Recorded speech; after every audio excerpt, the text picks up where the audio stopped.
Tak ako si povedala, môj život je celý spätý s deťmi. Sám mám deti, staral som sa a verím, že sa ešte budem starať o deti.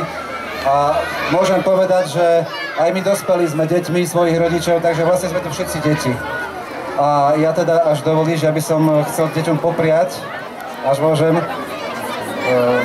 V tejto synergii Slnka a detského úsmevu chcem vám všetkým, naozaj všetkým deťom popriať, aby ste mali pokoj v duši, aby ste boli šťastní, aby vaši rodičia vám venovali toľko času, koľko potrebujete, lebo to je asi najdôležitejšie v živote. Aby ste s nimi žili v symbióze, aby ste navzájom spolu dobre komunikovali. A chcem, aby nebol iba 1. jún Medzinárodným dňom detí, ale aby bol celý rok a celý váš život Medzinárodným dňom detí. Pekný deň prajem, užite si zábavy, atrakcií a tešte sa. Ďakujem veľmi pekne pánovi primátorovi.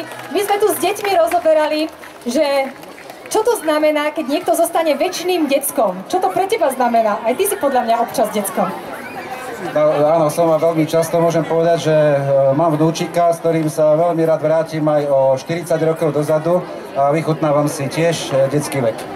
A niekto zase na druhej strane zostáva dieťaťom iba vtedy, keď mu to vyhovuje, a to sa asi týka trošku tínedžerov. Aj ty si to zneužíval? Samozrejme, každý sme prešli svojím obdobím a každý využije to, že môže byť chvíľku väčším dieťaťom, menším dieťaťom a hrá to až dovtedy, kým nepocíti, že prišiel ten bod zodpovednosti a už sa musí k niektorým veciam postaviť inak. Teraz už nemusíme nič hrať.